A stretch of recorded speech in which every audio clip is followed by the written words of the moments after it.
Membre de la chaîne Today et bénéficier de réconfort et de soutien dans les moments difficiles. Cliquez sur le lien dans la description de la vidéo. Mardi 9 avril 2024 page 1. Je n'ai jamais eu besoin de l'aide de personne, mais ces jours sont révolus et maintenant je ne suis plus si sûr de moi. Je vois que mes idées ont changé. J'ai ouvert les portes. Aide-moi si tu peux. Je me sens déprimé et j'apprécierais votre entreprise. Aide-moi à mettre les pieds sur terre s'il te plaît. S'il te plaît, ne veux-tu pas m'aider? John Lennon était un enfant chrétien, mais quand il a grandi, personne ne l'exhortait dans les voies du Seigneur. Il a été assassiné le 8 décembre 1980, sans le Christ. Pourquoi avons-nous besoin d'exhortation de? Parce que de nombreuses personnes sauvées sont négatives. Il existe 4 types de personnes sauvées dans chaque église. PMF, personnes très fidèles. Leadership actuel, elles sont très cohérentes, elles devraient être la cible principale du pasteur. PME, personnes très formables. Leadership futur, elles sont en formation. Nouvelle génération des leaders. PMA, très gens congrégation,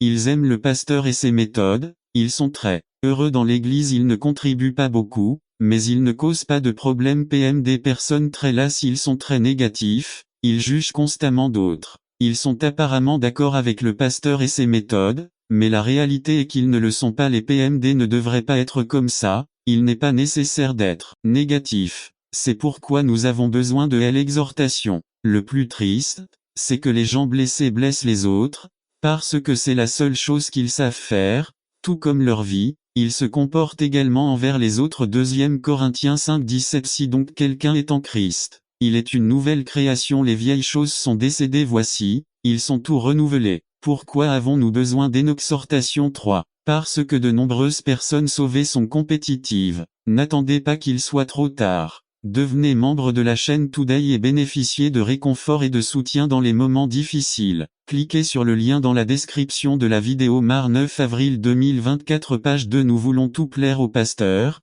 gagner leur confiance et leur cœur, ce qui est très bien. Mais lorsqu'il s'agit de s'engager et de donner à Dieu tout ce qui est exigé de nous, les choses changent. Parce que quand il y a un manque de foi, il est plus facile de plaire aux hommes que de plaire à Dieu. Hébreux 11:6. Mais sans la foi, il est impossible de plaire à Dieu, car celui qui s'approche de Dieu doit croire qu'il existe et qu'il récompense ceux qui le cherchent.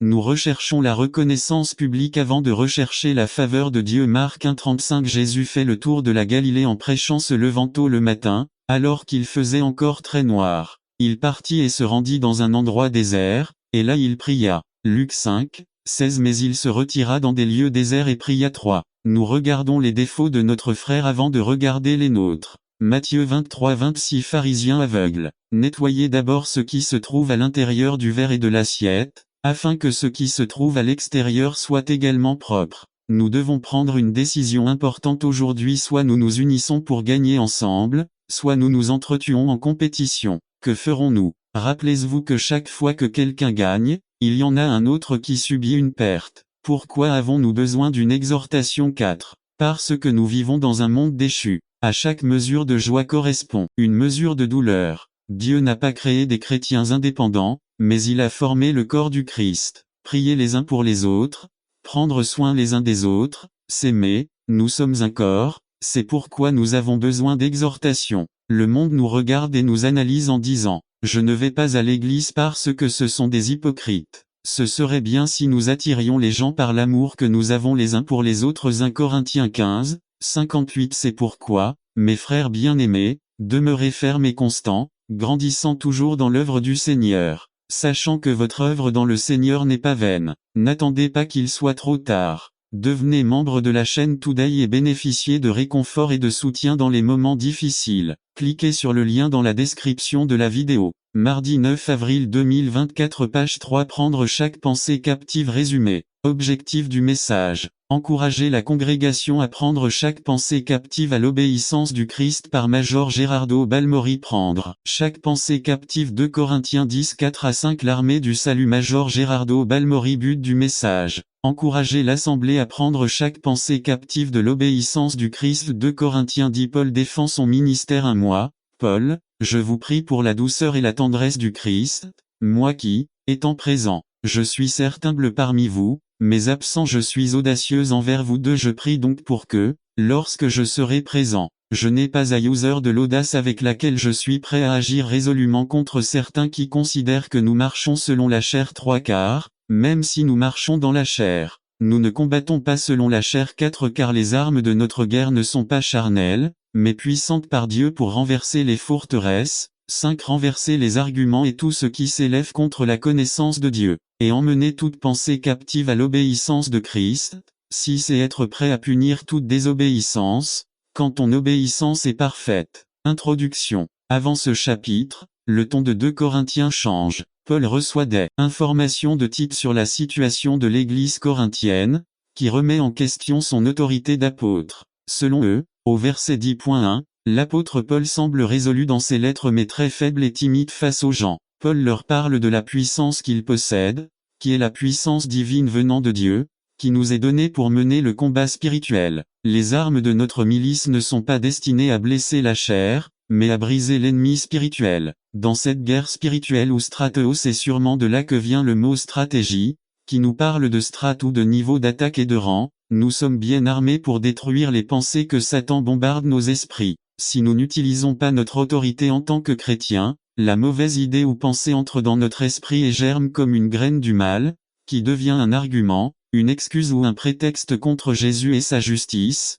C'est à dire qu'elle entre dans notre étang comme une forteresse contre la connaissance de Dieu et même étant une porte d'entrée vers les démons et leurs liens. Cette bataille se déroule dans l'esprit, mais les chrétiens ont l'autorité en Jésus-Christ de dominer les désirs de la chair jusque dans les profondeurs de notre cerveau. N'attendez pas qu'il soit trop tard. Devenez membre de la chaîne Today et bénéficiez de réconfort et de soutien dans les moments difficiles. Cliquez sur le lien dans la description de la vidéo. Mardi 9 avril 2024 page 1. Voyons quelques aspects de cette guerre dans nos esprits. 1. L'ennemi est réel. Le diable nous attaque. Aujourd'hui avec le même genre de choses qui sont arrivées à l'apôtre Paul à son époque: sorcellerie, méchanceté, ivresse, conflit, envie, etc.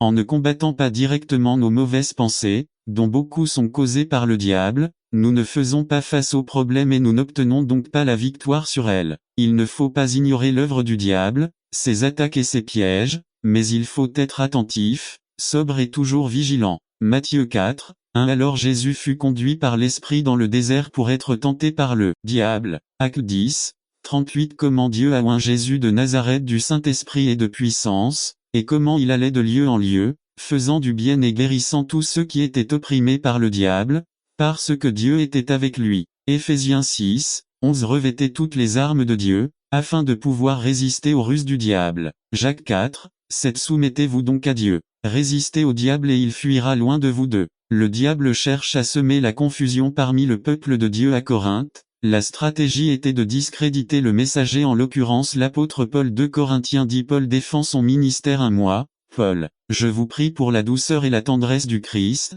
moi qui, étant présent, je suis certes humble au milieu de vous, mais absent, je suis hardi envers vous deux. Je prie donc pour que, lorsque je serai présent, je n'ai pas à user de l'audace avec laquelle je suis prêt à agir résolument contre certains qui considèrent que nous marchons selon la chair. En Galatie, le diable a voulu confondre le salut obtenu par la grâce mais non par le respect de la loi juive, c'est-à-dire par les œuvres. Galates 3. L'esprit est reçu par la foi. Un O accent circonflexe. Galates insensé, qui vous a incité à ne pas obéir à la vérité, aux yeux duquel Jésus-Christ était déjà clairement présenté parmi vous comme crucifié. 2. Je veux seulement savoir de vous ceci: avez-vous reçu l'esprit par les œuvres de la loi, ou en écoutant avec foi? 3. Es-tu si stupide? Après avoir commencé par l'esprit, allez-vous maintenant terminer par la chair? 4. As-tu souffert tant de choses en vain? Si c'était vraiment en vain. 5. Celui donc qui vous donne l'esprit et qui opère des prodiges parmi vous, le fait, il par les œuvres de la loi, ou par l'écoute de la foi.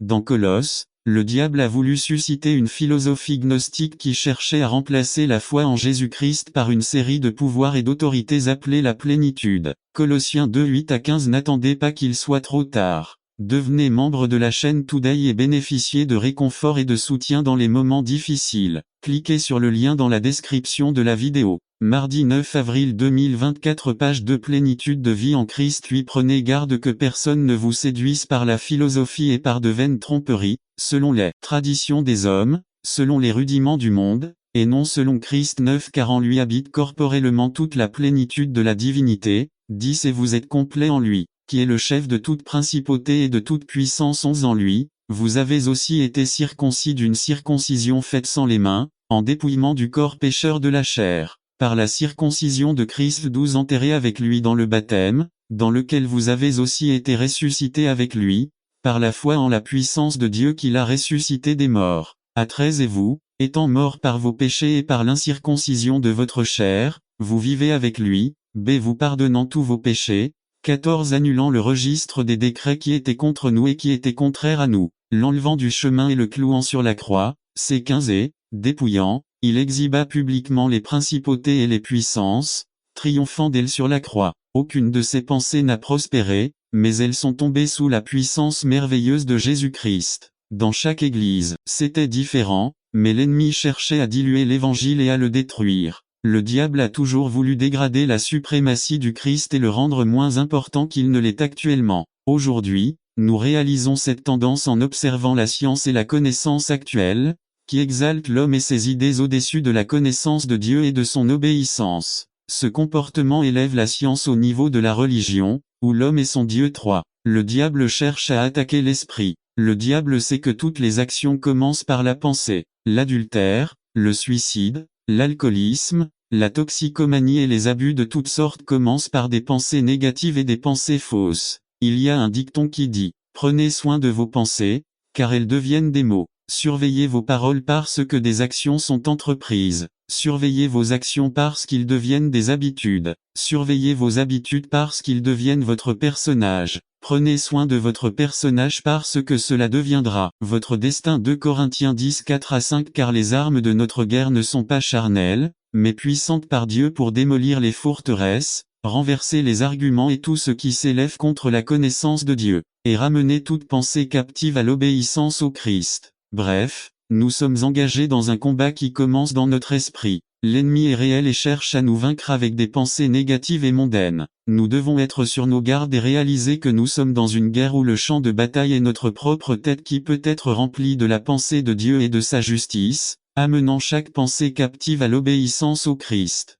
Ou au contraire, nous pouvons vivre totalement confus, errant toujours dans de vaines philosophies, n'ayant aucun jugement ni connaissance de Dieu, mais tombant dans le piège de la tromperie. N'attendez pas qu'il soit trop tard. Devenez membre de la chaîne Today et bénéficiez de réconfort et de soutien dans les moments difficiles. Cliquez sur le lien dans la description de la vidéo. 9 avril 2024 page 3 Division dans l'église résumé. Évitons de former des petits groupes qui provoquent des divisions dans nos églises et apprenons à nous aimer les uns les autres sans différence ni conflit. Par le Major Gerardo Balmori. Division dans l'église. 1 Corinthiens 1 10-17 L'armée du salut. Major Gerardo Balmori. L'église de Corinthe a été fondée par l'apôtre Paul. 1 Cor 3-6 Comme nous le dit Actes 18, l'apôtre est allé de Macédoine en Grèce et d'Athènes à Corinthe. Le Seigneur lui dit qu'il y avait là un peuple nombreux. Actes 18 9-10 Ainsi, l'apôtre resta à Corinthe pendant environ 18 mois. Paul a vu s'élever autour de lui une église nombreuse. Actes 18 4,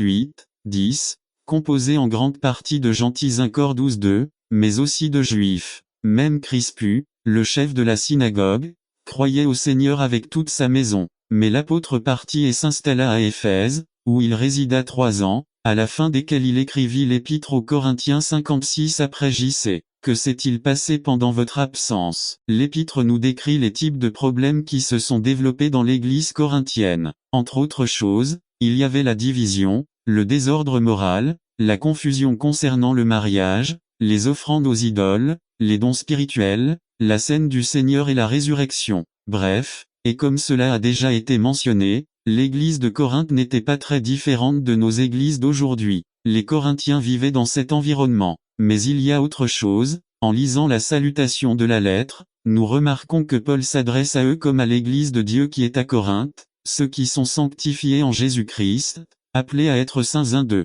Rendons ensuite grâce à Dieu pour eux. 1-4-9 Parce qu'ils ont reçu la grâce de Dieu en Christ et parce qu'ils ont été enrichis en toute parole et connaissance en lui. Rendons grâce aussi pour la présence des dons spirituels parmi vous. Autrement dit, ils formaient une église qui possédait une saine connaissance du Seigneur et qui jouissait également des manifestations charismatiques du Saint-Esprit. Une église idéale? Non. Jusqu'à présent, tout va bien mais vient le premier problème. Il existe des divisions internes.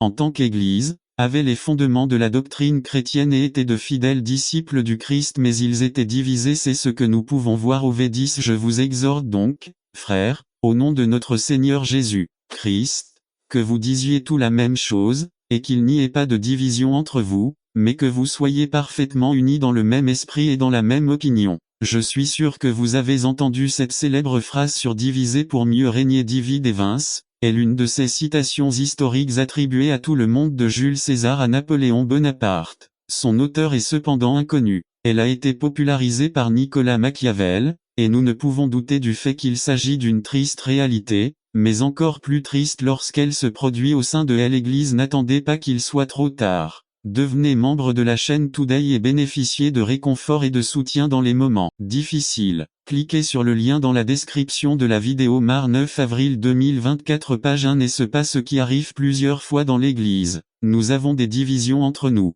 frères. Nous savons qu'il n'y a pas de stratège plus astucieux que le diable. Il sait que lorsque nous lui donnerons une porte ouverte à la division, il pourra gagner une bataille importante. Dans l'Église de Corinthe, il y avait 4 factions. Je suis de Paul et moi d'Apollo et moi de Cépha et moi du Christ. Pourquoi certains en étaient-ils venus à s'identifier à ces dirigeants? Regardons les raisons possibles. 1. Pablo. Paul avait implanté l'Église à Corinthe 3:6. En tant que fondateur de l'Église et défenseur des doctrines de la grâce, il n'est pas surprenant qu'il ait de fervents adeptes au sein de cette Église. 2. Apollo. Apollo avait arrosé ce que Paul avait planté. 3:6-4:6. Apollo était originaire d'Alexandrie et avait peut-être un attrait intellectuel qui, associé à ses capacités oratoires, aurait fait de lui un prédicateur magnétique. C'est probablement la raison pour laquelle beaucoup l'ont préféré. Peut-être a-t-il également refusé de retourner à Corinthe 16:12 précisément pour ne pas provoquer davantage de division entre les frères. 3. Cépha. Cépha est le nom araméen de Pierre. Peut-être était-il perçu comme le plus attaché à la loi, aux traditions et cérémonies juives. Vraisemblablement, c'était le choix des frères juifs de Corinthe. 4. Christ. Il est intéressant de noter qu'il existait un parti qui prétendait être les véritables disciples du Christ. Peut-être ont-ils déclaré qu'ils ne voulaient pas se soumettre aux maîtres humains, mais que toute leur foi était basée sur les paroles du Christ. Mais contrairement à ce qu'ils supposaient, l'apôtre Paul, en les mentionnant, souligne que même eux ont tort dans leur partisanerie et leur divisionnisme au nom du Christ. Pourquoi ce type de division dans l'Église est-il dangereux? Laissez-moi vous donner 3 raisons. La première raison pour laquelle ces types de divisions dans l'Église sont dangereux est parce qu'ils nous manquons de vérité et d'amour. V. 13a. Laissez-moi vous expliquer. Nous proclamons que nous sommes le corps du Christ, que nous sommes un en lui, que nous sommes membres du dit corps unis les uns aux autres dans le lien de l'amour. Nous disons cela, nous le prêchons et nous le chantons, mais quand nous avons des divisions entre nous, nous mentons. Ce problème est très courant dans la vie de l'Église et nous devons le combattre. Comme Paul nous dit que vous disiez tout la même chose, que vous soyez parfaitement unis dans le même esprit et dans la même opinion. À la fin de la lettre, il dit au revoir avec ces mots. 16-13 Veillez, demeurez fermes dans la foi, comportez-vous avec virilité et faites des efforts. 14 Que toutes vos choses soient faites avec amour. Frères, nous devons mieux communiquer, parler entre nous, discuter de nos différences dans le lien d'amour et surtout donner sous le poids de la parole. Lorsque nous pensons avoir raison alors que nous avons eu tort, n'ayons pas peur de l'admettre. Nous ne perdons rien d'important, peut-être que la seule chose que nous perdons est notre fierté. N'attendez pas qu'il soit trop tard. Devenez membre de la chaîne Today et bénéficiez de réconfort et de soutien dans les moments difficiles.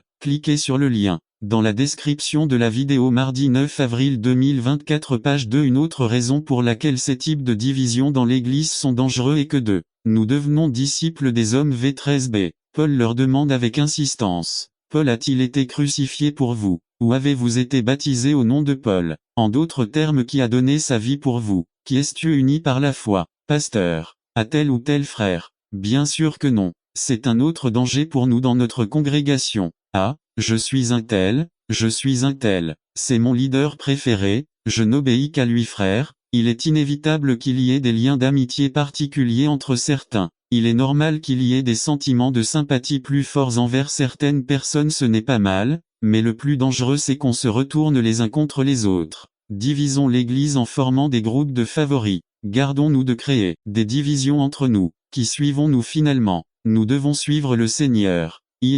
Nous montrons un mauvais témoignage. V. 11. J'ai été informé de votre situation par les gens de Chloé. Nous ne savons pas qui étaient les gens de Chloé, mais il est évident qu'ils ont porté le rapport à Paul. Ce qui se passait dans l'église, les factions étaient connues de beaucoup, même en dehors de leur foyer du moins. Cela s'est produit lorsqu'ils ont commencé à être jugés devant des tribunaux publics. Lorsque nous entretenons de mauvaises relations et nous laissons emporter par la division, nous prêchons le contraire de l'enseignement biblique concernant la communion chrétienne. Nous avons souvent chanté le psaume 133. Voyez comme il est bon et comme il est bon pour des frères de vivre ensemble. Nous avons également confessé dans le symbole des apôtres. Je crois à la communion des saints. Cependant, il est possible que beaucoup d'entre nous ne vivent pas ces déclarations. Nous avons de la jalousie, de l'envie et du ressentiment. Nous portons un mauvais témoignage au monde qui observe, attentif à voir comment nous vivons. Un monde qui regarde attentivement si nous mettons en pratique ce que nous prêchons.